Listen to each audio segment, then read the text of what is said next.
So what I'm going to do on this one is talk about asymmetry. Okay. So on your first one, your first balance project, you had to deal with symmetry. So there was one of my sketches there, right? And then, we had to make a full-size version of one of our sketches. So, I kind of arrived at that one for the time being.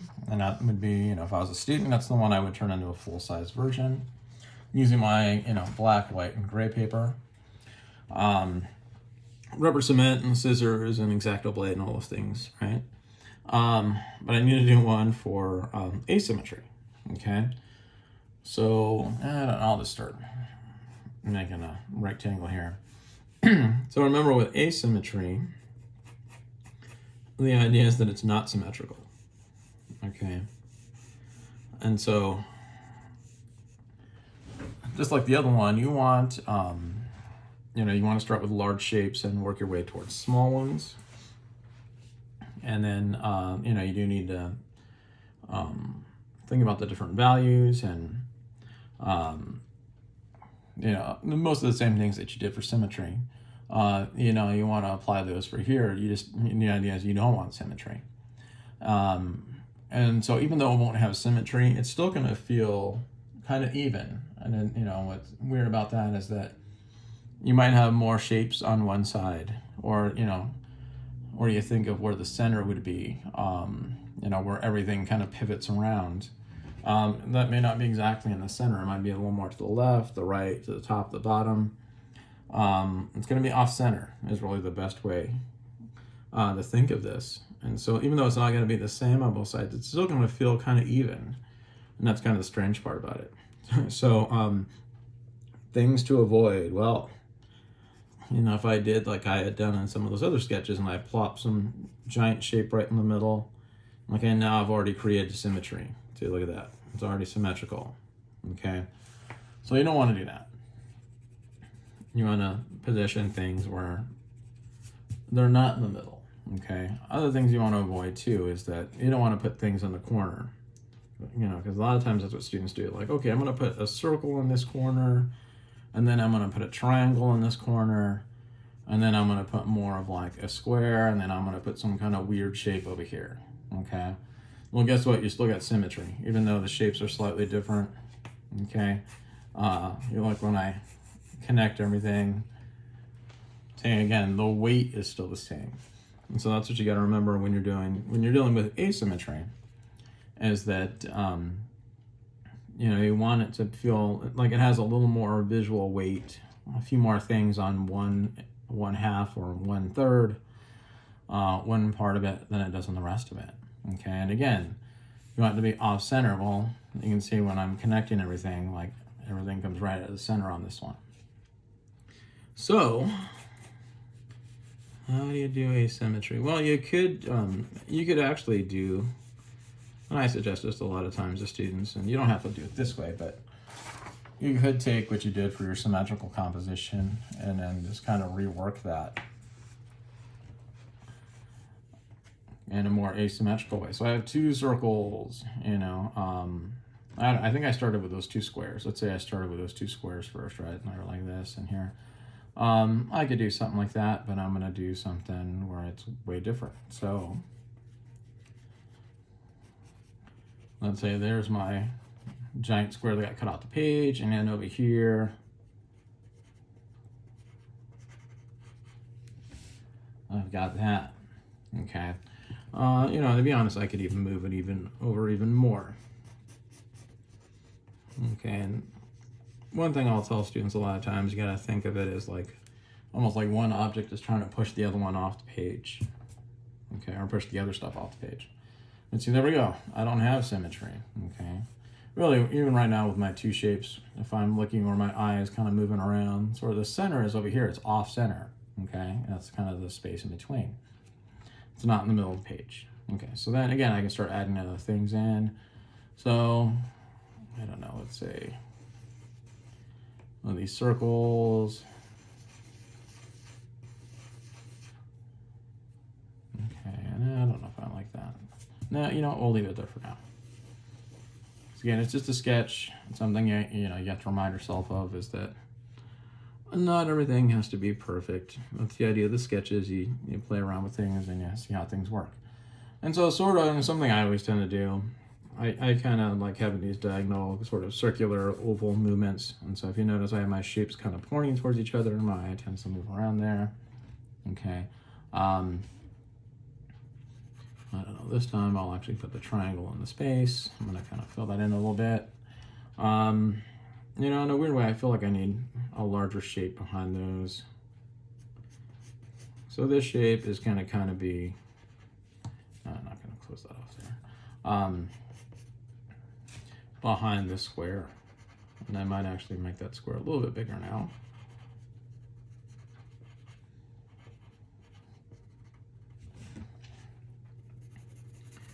There we go. That way the at least it overlaps it in a slightly different spot.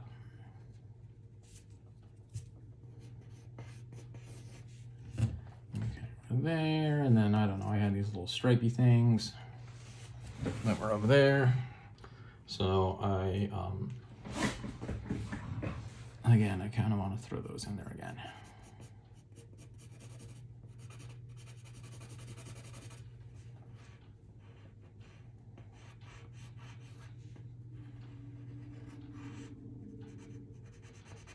Again, this was the original square I threw in there, and and like right now, I think it's off center.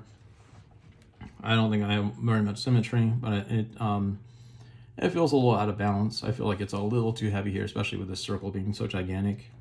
So remember, some things you can do is that if I made this, say, like a light gray, if I made this really dark, even though it's smaller, now it adds a little more weight there because you notice that real dark object. The other thing I can do, I could have done, was I could have put, another shape over this. In some ways, I might try it like underneath. Put another circle there, okay? I do feel it's a little empty here, and again, I'm probably getting to where I have too many shapes, but we'll add one more in here. And then there we go, okay? And actually, I think that I like that one being more just white. This might be some kind of middle gray.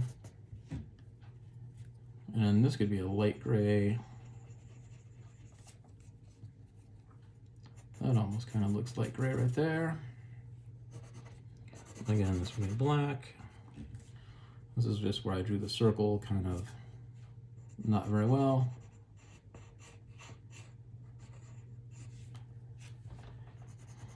And so for this one or the symmetrical one, it is okay to use a little bit of, drawing. Like if you want to put some texture on things, you want to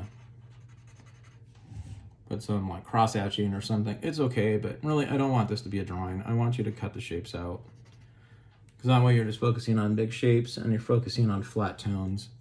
So in the sketches, obviously, feel free to draw as much as you need to. But when you go to assemble the actual 9x12 piece, really, again, focus on cutting the shapes out, using that black, white, and the different shades of gray from that pad of paper, okay? And then, if you want to use a little bit of stuff for like the newspaper print text, that's fine.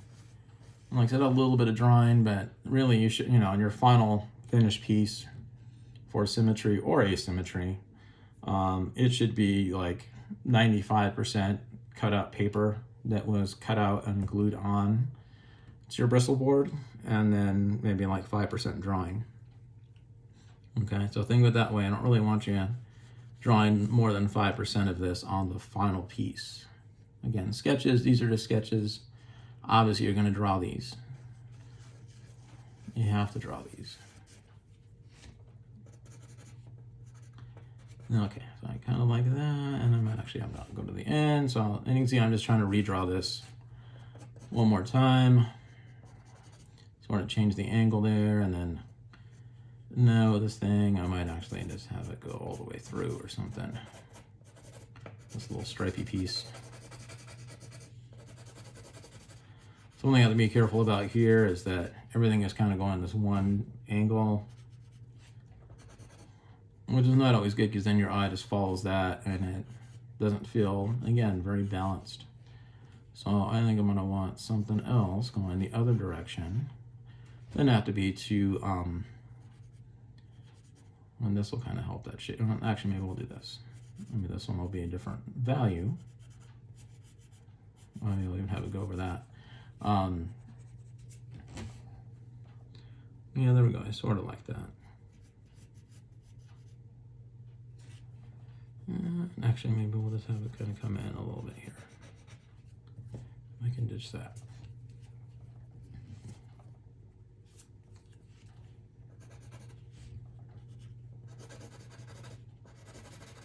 There we go. And again, I can keep playing around with the values. Okay.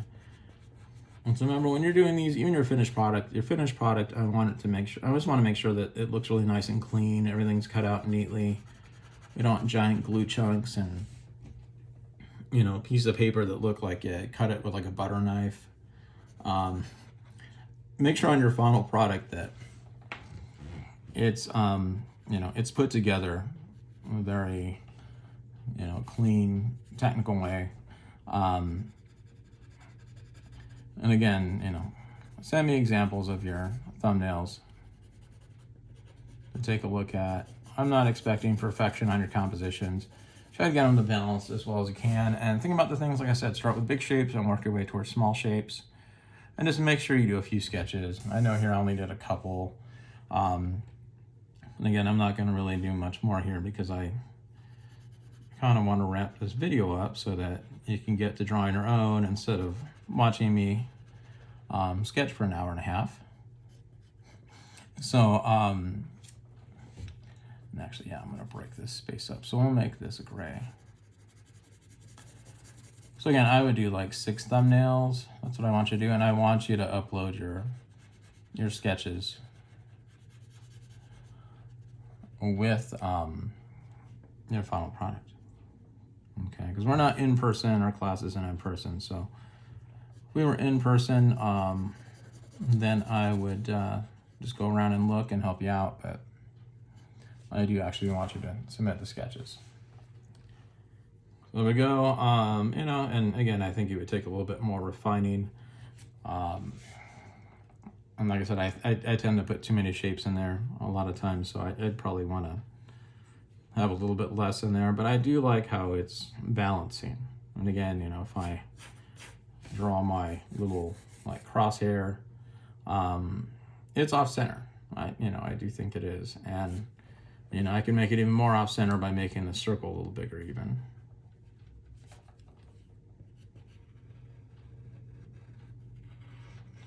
I can go even larger than that, probably. Yeah, I probably will. Again, think of it as like there's one object or a few objects kind of pushing everything else out of the way. And again, it'll feel a little heavier, usually on one side of it, but it doesn't feel unbalanced. Okay, there's still, you know, more of my weight, more of the dominant area is probably more here, but there's still things to look at over here that keep me from getting stuck just on this one corner.